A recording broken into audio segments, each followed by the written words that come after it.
People say do what you love.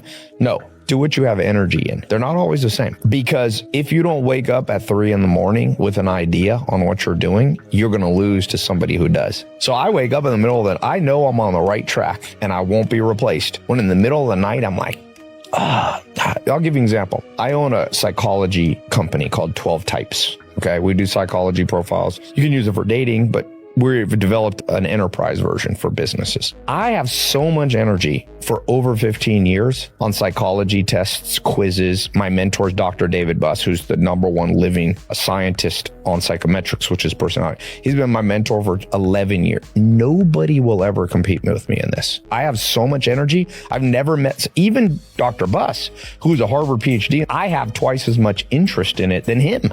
Yeah. So if you can find something like that, I don't know if I love it. Love to me reminds me of like romance. Like, you know, you love a girl, so you're infatuated with her and stuff.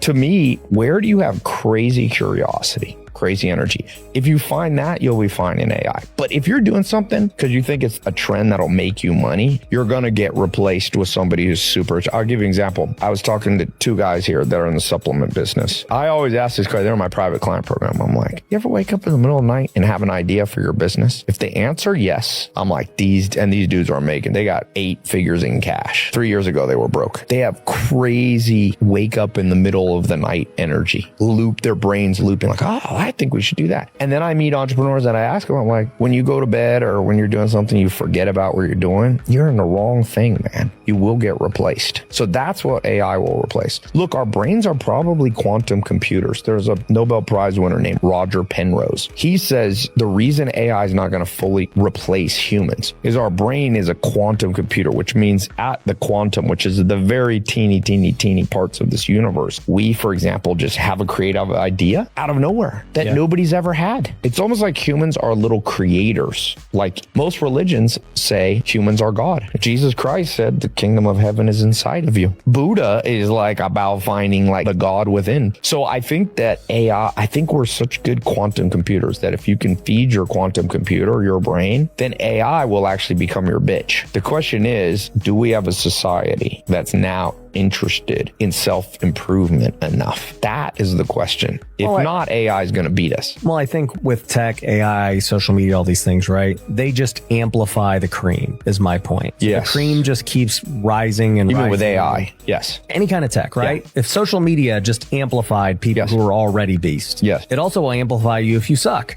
Yes. And it'll just show that you suck. Yes. Right? So I think tech is just more of an amplifier to your point, right? Yeah. Like no one will ever be able to replace your creativity and your innovation and your ideas and what makes you you. Yeah.